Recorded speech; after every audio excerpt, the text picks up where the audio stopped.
Hi, we are Grigori Gharveyn. This is part 12 of our current project, Our Future History, How the Earth Made Peace. Part 12, Justice. What the New World Order represented to many people in our ancestors' times was injustice. At those times, many people understood that corruption existed in all governments. Many people understood how power was really used and abused. When people all over the world were crying out, they were crying out for justice. What each person needed to understand was that all true justice is not only our collective responsibility, but our individual responsibility. It is only when each person acts with true justice, compassion, and mercy in their own hearts at all times that true justice can emerge in our world as a fundamental principle of all of our social institutions, including our governments. True justice was beginning to emerge with the ascendance of the Enlightenment movement. The quality of true justice has always been a goal of the Hermetic Brotherhood. While many people feared what the Hermetic Brotherhood might represent, absolute power with absolute corruption, the principles by which they were learning to evaluate and decide what true justice is for themselves were principles they had learned through their own cultures, through their own social institutions, with the guidance of the Brotherhood. However, the absolute power of the Hermetic Brotherhood came from a single principle: unity. All power has always existed primarily in the hands of the people.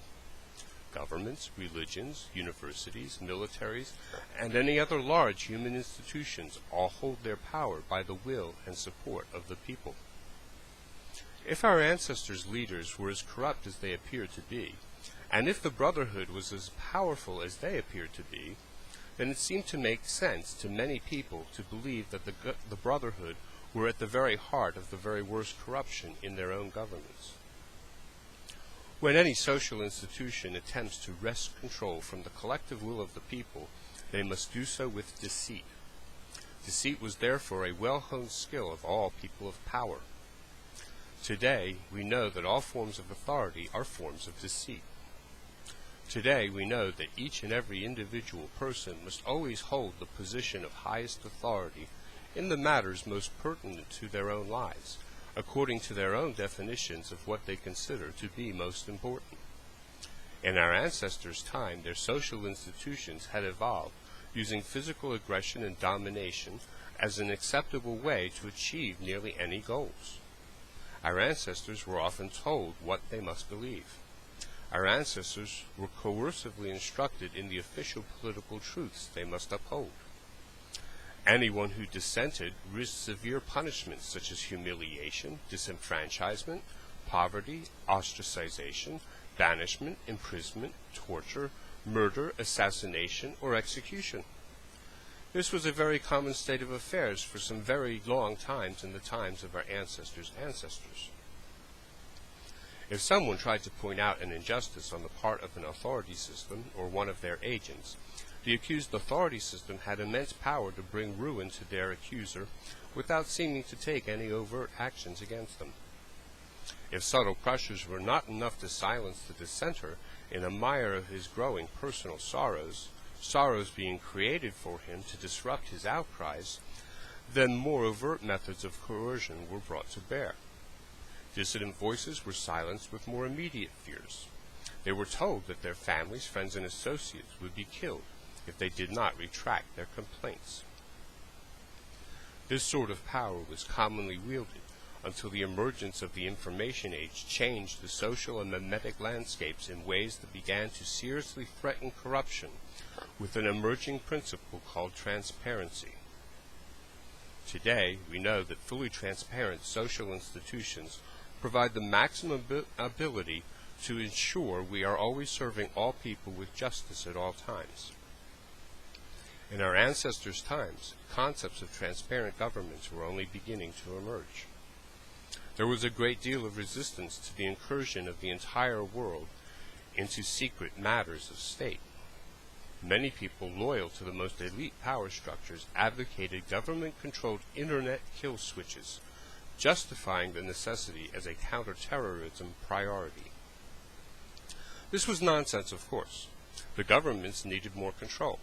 The Internet could coordinate the mass actions of more people than could possibly be contained or controlled by the armed forces under their commands. The Internet was changing the world. The Internet was facilitating the emergence of world unity, where the people cried out for justice and knew what changes were needed. In our ancestors' times, many people were the victims of many brutal types of injustice, particularly the injustices created with poverty. The world had always slaved to the whips of punishment and mercy. Entire populations might starve or prosper at the whims of their governors. All rewards were made as scarce as possible to increase their value. For the very wealthiest, money held no real value. They brokered power. Money became a tool for power, and poverty was one of the most effective ways to apply money to build power. People in poverty will work for less money with fewer expectations for their own welfare or for the welfare of their communities or the world at large. Poverty was very good for large businesses and other social institutions. Governments and religions both thrived on poverty. In our ancestors' times, poverty was a controllable condition managed by every government on earth. Today we have no poverty because nearly all poverty in our ancestors' times was deliberately or accidentally created. By accident, trial, and error, poverty had emerged as a successful economic strategy for the wealthiest, most powerful people to manage everyone else for their mutual maximum profits.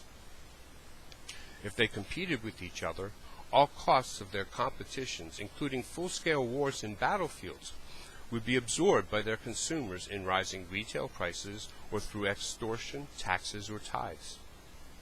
There was no need to pay out of pocket to fight wars. The public would always foot the bill.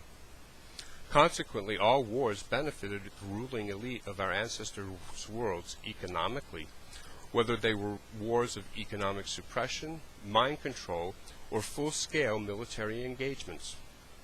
War was profitable, war was frightening, and fear ruled the world in our ancestors' times.